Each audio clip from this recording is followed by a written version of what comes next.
Pemirsa, perdagangan saham di Bursa Efek telah dibuka. Kita akan mencermati kinerja perdagangan saham hari ini.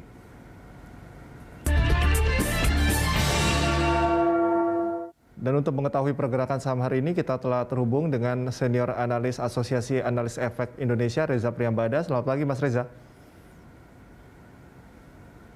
Selamat pagi Mas Cika, selamat pagi Berita Satu.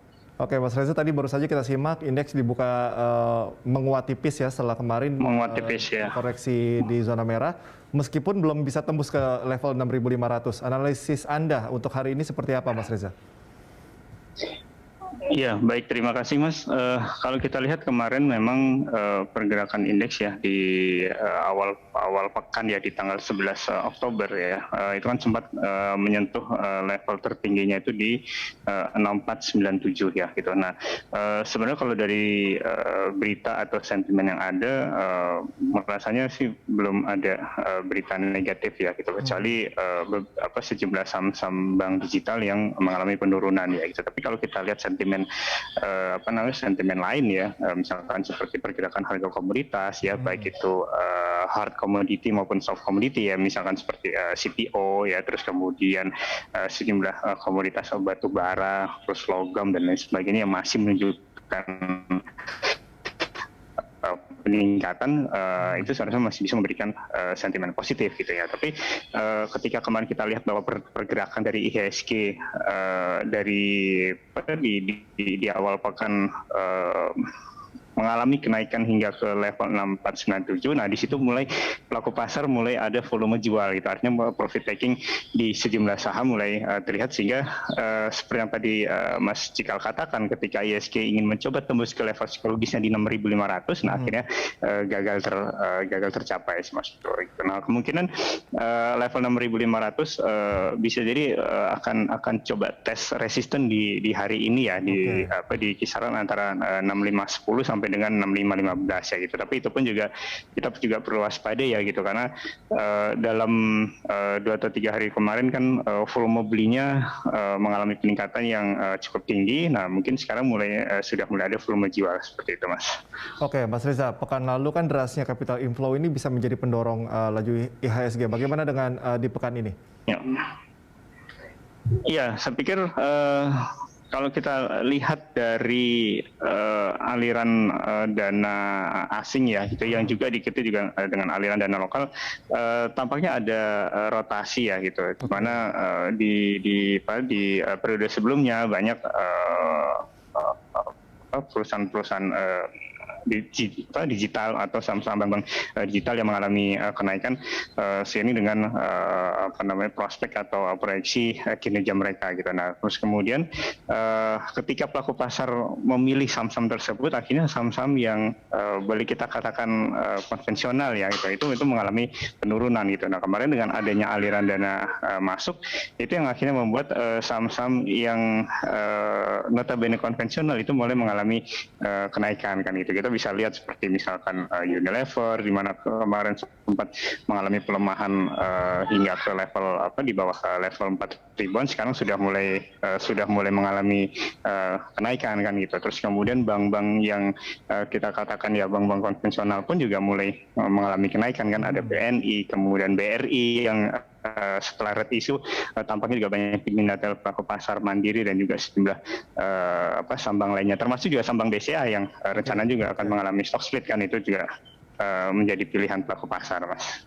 Untuk cadangan devisa RI yang kuat, ini apakah bisa mampu menjadi penggerak IHSG juga?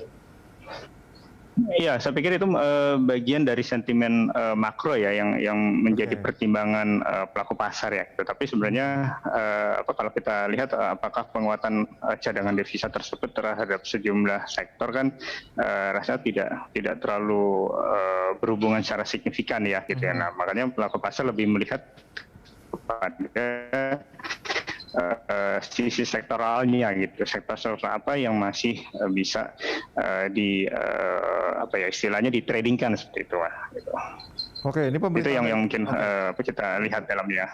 Oke, ini pemerintah Amerika memutuskan untuk meningkatkan debt ceiling ya menjadi 480 miliar dolar USD ini hingga akhir tahun. Bagaimana respon pasar menanggapi hal ini? Iya, ini juga menjadi suatu dilema ya, terutama bagi pemerintahan Amerika, karena mereka ya untuk membiayai expenditure-nya atau belanja pemerintah maupun pengeluaran pemerintah, ya mereka harus meningkatkan pagu utangnya kan, seperti itu kan. Ibaratnya kalau di kita itu ya dengan APBN terbatas, maka ya kemampuan berutangnya itu juga harus ditingkatkan seperti itu kan gitu. Nah, itu yang nantinya pelaku pasar akan melihat ya, seberapa besar kesehatan dari ekonomi Amerika Serikat ya. Apalagi sekarang ini kan di tengah pemulihan ekonomi, apakah mampu dengan meningkatkan debt ceiling tersebut juga bisa diikuti dengan peningkatan sektor-sektor manufaktur itu. Nah, kemudian juga perlu juga diperhatikan gitu. Di awal tadi kan saya sempat mengatakan bahwa kenaikan harga komoditas ya gitu. Nah, itu juga kayak misalkan kenaikan harga minyak, kenaikan harga gas alam,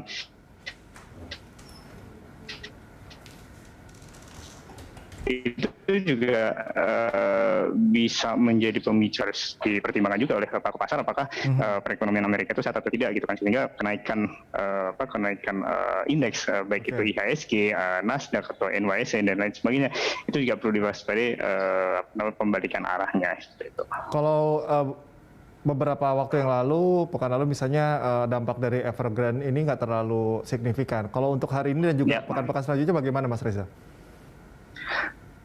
Ya, efek dari Evergrande itu, saya pikir pemerintah Cina dengan cepat ya melakukan apa yang disebut dengan entah itu skema restrukturisasi atau bailout ya. Intinya pemerintah Cina dengan cepat dan tanggap membantu permasalahan yang ada di Evergrande. Karena apa? Karena kalau tidak ya itu bisa meluas. Karena kita juga tidak tahu kan apakah Evergrande ini berpotensi seperti Lehman Brothers atau tidak kan, seperti itu. Nah, ini akhirnya setelah pemerintah Cina menolong Evergrande, akhirnya efek dari Evergrande itu tidak terlalu lama seperti itu, sehingga pelaku pasar pun juga boleh dikatakan teralihkan dengan adanya kenaikan harga komoditas.